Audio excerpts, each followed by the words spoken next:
ओळखलं नाही तुम्हाला. अच्छा अच्छा, तुम्ही तिच्या मैत्रिणी का? हो, तिने सांगितलं होतं तुम्ही येणार आहे म्हणून. या ना या. अरे तुम्ही कोण उभे?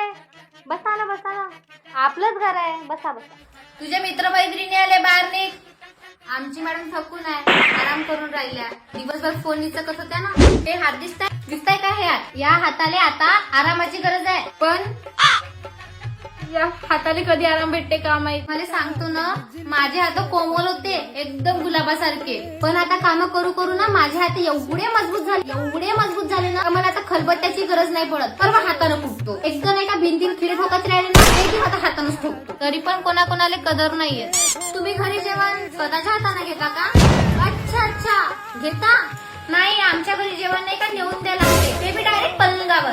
तेव्हा कुठं जेवण करते, साधा पाणी घेणं नाही त्यांचे जाणं, सर्व पलंगावर नेऊन द्यायला लागते. या टाइमले पाणी आणि जेवण आम्हाला आणून द्यायला पाहिजे, तर आम्ही आणले नेऊन देतो. बरं मला सांगा, झोपून उठल्यावर तुम्ही स्वतःचा ब्लँकेट स्वतःच घडी करता का? नाही, आमच्याकडे तर कुठं झोपच दुपारी उघडते. मला तर वाटते हिनं कधी उगवतच नाही पाहिलं असं तर. अरे तुम्हाला नाश्ता पाणीच विचारायचं राहिलं, काय घेणार?